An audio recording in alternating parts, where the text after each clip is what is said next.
The coaching is a lot more personal. There's more, it's about, what now you've worked out sort of some goals and the path ahead and what is it that you want to look at. The business coaching really sort of fine tunes areas that you want to make to set those little steps into action. And each month we went over different things. The accountability, each month we'd sort of do, after our session, I'd have to write up some of those notes, and that was always a great way to reflect on the work that we'd done. Before each following month was to do a reflection. And initially I found it a little bit challenging, but looking at the month I've just had and just how much positive learnings come from that, how many aha moments, how much everything over the last few months with that business coaching is all lined up and it's all starting to fall into place. And so a lot of the seeds that we planted and the work that we moved through, I'm starting to see those results. And the biggest thing is that, it doesnto happen overnight, and it's been a couple of months, but we've done so many different things that they've all been starting to start to grow and to evolve over that whole time. You've constantly remind me to celebrate a lot of the good stuff, and I passed over some things that happened today and you were just like, hang on a second, that's a big deal. And I was like, oh yeah, it is, isn't it? I mean, I see them as weaknesses, but you never saw them as unmanageable or unobtainable. You always were able to work through those. So things like time management, prioritization, how to get through projects, how are you sitting in yourself, you always were able to make everything relatable and easy to adapt to and easy to apply to my own. And everyone's different, so I love that you can cater for the very diverse women that you work for.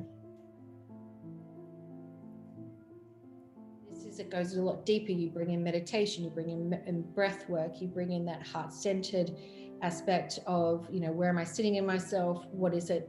Is this a reaction, or are you actually, grounded in what your decisions are? So it's really changed the why for me. Like, why am I wanting to do this?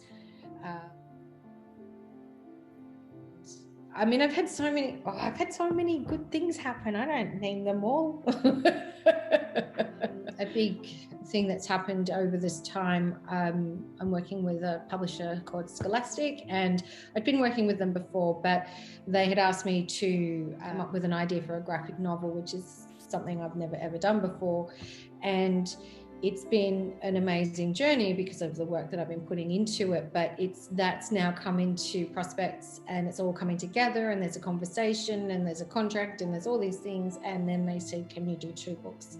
So from a 1-book initial idea, they've now want 2 books, which is fantastic. Another publisher recently approached me about doing a children's picture book for the FIFA World Cup for next year, which is exciting, and I'm very honoured that they've asked me to do that. So that's evolved. So that's also come from an action which was from the course, which was sending my portfolio out to, resending that out to some new publishers or some existing publishers. So I'm teaching at an art school, and that whole process, I've kind of got to a point in doing this work with you, it's like working from more of an intuitive space. So my intuition has come in a bit more with working with you, being able to do that. And so teaching art from more authentic, intuitive space. I'm the first female illustrator to do a graphic novel for Scholastic Australia. So yeah, so that was exciting. Yes, it was.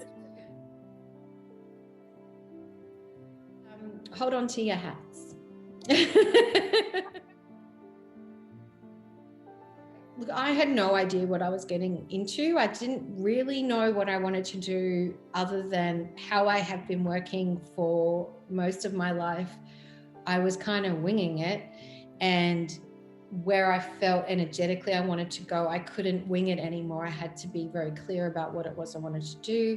One of the big things, which I'll share as well, is quite a few years behind in my tax returns, and that's something I'm not proud of, but one of the things that we learned with doing your workshops, Deb, was that that's a big part of the business. And if I want to move forward and change the way I'm working and the way I am as a businesswoman, that has to be looked at.